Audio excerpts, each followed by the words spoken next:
Today's Thursday. That's true. Yud Daled Sivan Tavshin Ein Gimel. We're in Teres Menachem Sefer Mamarim Tavshin Yud Aleph Tavshin Yud Beis. In the Mamar of Shabbos Parshas Eikev Mamar Vehaya Eikev Tishme'un Yud Aleph. Mamar Vehaya Eikev Tishme'un. We are on page Kuf Chav Ches,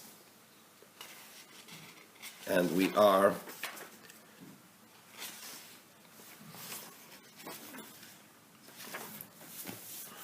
about 1, 2, 3, 4, 5, 6, 7, 8 lines from the bottom of page Kuf Chav Ches. The line starts with the word Shebo'o, and we're up to the full stop. Umizem move on. The Rebbe here is discussing the difference between Hiskashrus and Dveikus, connection between a neshama, the way it is down here, the connection of a neshama to Hashem, the way the neshama is down here, and the way the neshama is above. The way the neshama is above, its connection to Hashem is b'bchinas dveikus, it cleaves to Hashem, and down here the neshama is b'bchinas hiskashrus, it is tied to Hashem, to godliness. What's the difference between cleaving and something that's cleaving and something that's being tied? Something that cleaves means that the bond between the two is far deeper and more essential. They're more like one. Whereas where you say hiskashrus, it's like more like two separate entities that are tied together. The reason being, because the neshama down here is in a greater state of separate identity. Whereas above, since there's such a tremendous Gilui Elokus, such a tremendous revelation of godliness, the neshama is in a greater state of bitter. So therefore, above, the neshama cleaves to Hashem, almost like one, so to speak. Whereas down here, it's a separate identifiable entity, and that entity, known as the neshama, is tied to Hashem. So if that's the case, what's the point of sending the neshama down here? The tachlis is, the ultimate purpose is sending the neshama down into this physical world. If the neshama, as it is above, is in a greater state of unity with God and godliness than it is down here, what's the point of sending the neshama down, which would seem to be doing what? To reduce its connection to Hashem. So the Rebbe explained that concerning the love that the neshama has for Hashem, the passion, the greatness of the strength of the love, the power of the love, the passion is much greater down here than it is above. Why? Because there are concealments, because there are obstacles, right? And when you break through those concealments and obstacles, the passion with which the neshama is awakened in terms of its love of Hashem is far more powerful. So the Rebbe said, that's all fine and well so far as love is concerned. What about yira? What about fear? Love, we understand that it works that way. Why? Because the way love works is, you feel there is you, there is the neshama or the person who loves Hashem by overcoming those concealments, and that awakens the neshama with a passion and love to Hashem. In other words, love is focused on the existence of the person, whereas fear is based on the person setting himself aside. Bittul. That's what yira is, right? And the way it works is that in order to be infused with fear, you need to be connected to that which you are in awe of, which you fear. If there's no connection between you and that which you fear, you won't be afraid. You won't have any awe, right? And where is the neshama in a greater state of connectedness to Hashem? Above. So it would seem that fear, unlike love, only above. When the neshama is above, it's in a greater state of yiras Hashem than down here. That's what we're up to. Move on from all this. It's understood. The main idea of fear is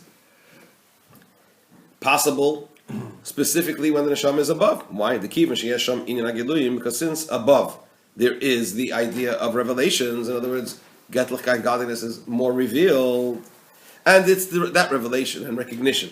Azai nasa hakorav iskashos belakus. That causes recognition and connection between the neshama and godliness, right? Because there's greater revelation. There's more of God's. The neshama is far more aware of godliness above, and it's that awareness that causes it to recognize and to be connected to godliness. Which in turn brings about what? Fear of Hashem. Mashenk in the mata, which is not the case down here. There isn't this idea of revelations through which one can come to recognition and connection to God and to godliness. If that's the case, how does one arrive to fearing Hashem in a place where there's far less revelation, or even no revelation, which seems to be the precursor to recognition and connection to godliness, which in turn brings about fear? That's the case. If that's the case, we need to understand what is the idea of the neshama saying, I am darkened and nonetheless attractive. Which, as mentioned before, that's a verse in Shir HaShirim where the neshama down here says to the neshama up above. The neshama above is called B'nai Yerushalayim, the daughters of Jerusalem, as explained quite at length in the previous Shiurim. And the neshama below says, I am darkened, which means I am in a state of concealment, and in a place where, in an environment where godliness is concealed and covered. Nevertheless, Vinova, I am attractive and beautiful. Why? Because specifically from me being down here, in this state of concealment, in this environment of non-revelation of godliness, that brings out the beauty of the neshama. So far as love is concerned, we explained that's fine, because it brings, once you break through the barriers, the neshama is awakened with a far stronger passion to godliness and to God. But when it comes to fear, since the precursor for fear would seem to be what? Revelation of godliness, and because it's the revelation that causes recognition and connection, and that brings about the fear. So what this statement of I am darkened, meaning to say I'm in an environment of concealment, and nevertheless I'm attractive and beautiful, which brings out the greatness of the neshama even more. That would seem to be, it seems to be difficult to understand that in connection to fear. What's the neshama saying? The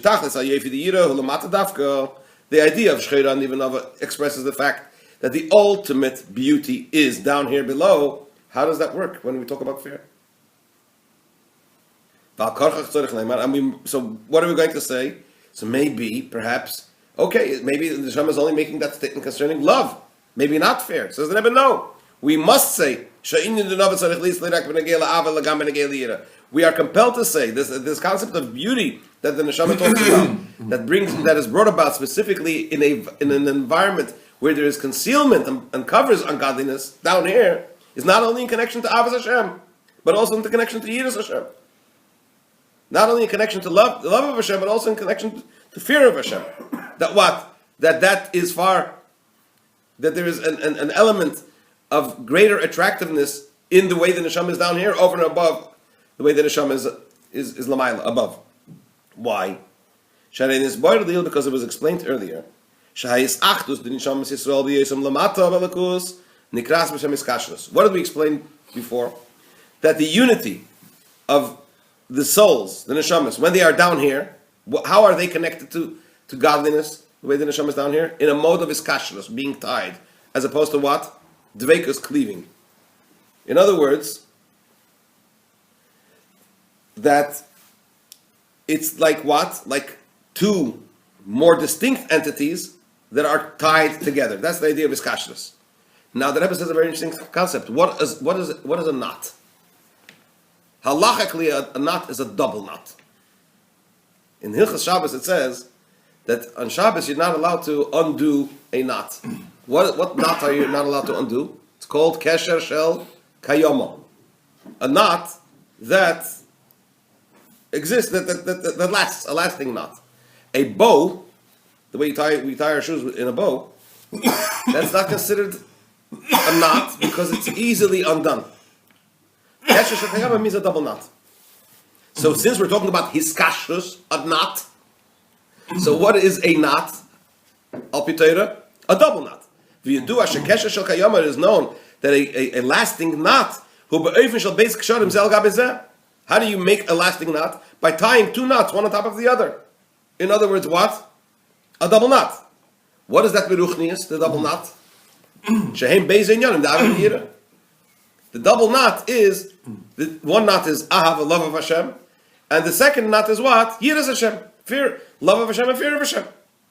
Okay, mevur betanya, as the Alter Rebbe explains in Tanya, that in order for the mitzvahs to ascend above, it needs wings.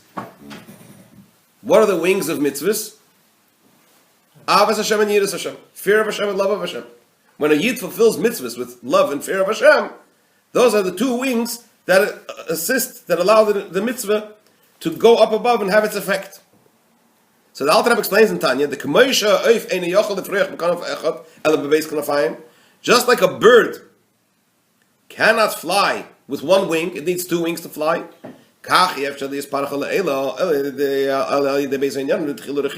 So too, it is not possible to fly above. In other words, for the mitzvahs to have their true effect and impact, unless there are these two elements of fear and love. What's the bottom line? The bottom line is that we cannot say that only in connection to love of Hashem, the neshama makes the statement that notwithstanding the shcheirani, that I'm in an environment of concealment, nevertheless v'nova, that existence, that being placed in this difficult environment brings out the most beautiful aspects of the neshama. We can't say that that's only in connection to love of Hashem. Why? Because we need love and fear in Avodas Hashem. So therefore, we must say that the statement of shcheirani, the fact that the neshama says I'm in a difficult environment, and that nevertheless that brings out the most beautiful elements of the neshama, that must be also in connection to what? To Yiras Hashem, the fear of Hashem. We need to understand what is the beauty in connection to the concept of fear of Hashem, specifically as the neshama is down here. Because as mentioned before, it would seem that the prerequisite to Yira is recognition and connection to godliness. And the greater the recognition and connection to godliness, the greater the fear. Where is the greater recognition and connection to godliness of the neshama? Where there is greater revelation of godliness. And where is that? Above. So how does that fit with the statement of Shcher Anivanov in connection to Yiras Hashem? Into connection to the fear of Hashem. That is the crux of the question. That's the question that Rebbe asks. Are you saying that if a person does a mitzvah without proper Ava and Yira, it's not quite mitzvah? Or doesn't it's not quite complete. Not quite complete. Yeah. Not achieving what it should. That's. I mean, I think that most people that do things don't do. Well, it's. Why does it me? Huh? Well, that's why the Rebbe. That's why the Rebbe is going to. That's what the Rebbe is explaining. The Maila, the special quality that is down below, and a Neshama down here. Wow. Notwithstanding the fact that, like you say, there are concealments and halamas and statement and so on and so forth. But for that, we have to learn the rest of the Maila. Now, the next section, just learn a few words because it's one paragraph. Not one paragraph, paragraph. But it's quite a deep opinion. We touched upon it in one of the previous shiurim, slightly, or at least elements that are connected to it. I'm just going to say the first few words, and hopefully tomorrow we will elaborate, and the next year we'll elaborate. I'll try to elaborate a bit more. Just to get you, just so we can get our foot wet, our toes wet, and see where the Rebbe is going. So the Rebbe explains like this concerning Gira. Although the fear that the neshama has, the fear itself is more powerful, is stronger when the neshama is above. Mikol Makayim, nevertheless, mehus hayira, the essence of the fear, hulamata ba'ifin la'aliyesa, is specifically is at a greater level when the neshama is down here. Why? Because the bittul, the nullification of the soul, as it is below, is by setting itself aside.